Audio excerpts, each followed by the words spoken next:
নিম্ন আয়ের পরিবারগুলোর সামাজিক সুরক্ষা নিশ্চিত করতে চলতি অর্থবছরে মোট ৪১ লক্ষ পরিবারকে ফ্যামিলি কার্ড দেওয়ার সিদ্ধান্ত নিয়েছে সরকার। প্রাথমিকভাবে নিম্ন আয়ের নারী প্রধান পরিবারগুলোকে বাছাই করে এই কর্মসূচির পরীক্ষামূলক কাজ চালানো হচ্ছে।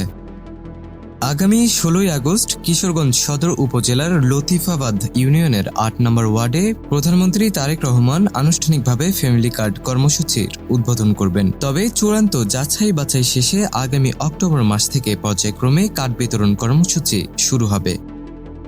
গত ৬ আগস্ট সচিবালয়ে অর্থ ও পরিকল্পনা মন্ত্রী আমির খসরু মাহমুদ চৌধুরীর সভাপতিত্বে অনুষ্ঠিত ফ্যামিলি কার্ড সংক্রান্ত মন্ত্রিসভার কমিটির পঞ্চম বৈঠকে এসব গুরুত্বপূর্ণ সিদ্ধান্ত গৃহীত হয়।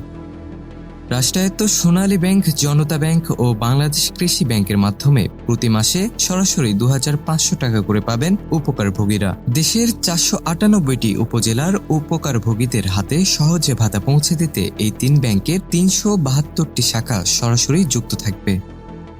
সমাজ কল্যাণ মন্ত্রণালয় সূত্র জানায়, সঠিক পরিবার যেন এই সুবিধার আওতায় আসতে পারে সে লক্ষ্যে পরীক্ষামূলক কর্মসূচিতেই সরকারি চাকরিজীবী, পেনশনভোগী, উচ্চমূল্যে সঞ্চয়পত্রের গ্রাহক কিংবা গাড়ির মালিক হওয়ার মতন বিভিন্ন কারণে ইতিমধ্যে ৫,৯৪৩টি পরিবারকে অযোগ্য ঘোষণা করে তালিকা থেকে বাদ দেওয়া হয়েছে।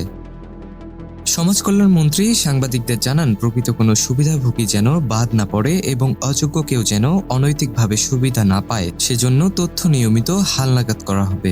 ইউনিয়ন পর্যায়ের স্থানীয় প্রশাসন, জনপ্রতিনিধি ও কর্মকর্তাদের সমন্বয়ে নিবিড় যাচাই বাছাই চালানো হবে এবং যে কোনো অভিযোগের ভিত্তিতে পুনর্নিরীক্ষণের সুযোগ রাখা হয়েছে।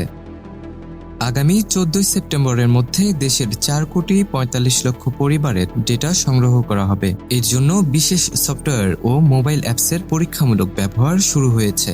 সংগৃহীত তথ্য মূল্যায়নের পর আগামী ১০ আগস্ট থেকে ৪১ লক্ষ পরিবারের মাঝে কার্ড বিতরণ শুরু হবে।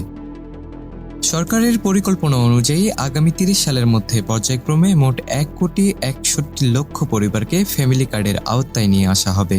সম্পূর্ণ কর্মসূচিটি বাস্তবায়নে ৫ বছরে প্রায় ১,৪৩,০০০ কোটি টাকা ব্যয়ের আনুমানিক হিসাব করেছে সমাজ কল্যাণ মন্ত্রণালয়। নির্বাচনী ইশতেহারের প্রতিশ্রুতি অনুযায়ী গত ২০২৫-২৬ অর্থবছর থেকে ফ্যামিলি কার্ড প্রকল্পের এই পরীক্ষামূলক যাত্রা শুরু হয়, যা একটি সমন্বিত ডিজিটাল কাঠামোর মাধ্যমে চূড়ান্ত রূপ নিতে যাচ্ছে। মুশফিকুর রহমান, মানবকণ্ঠ ডেস্ক।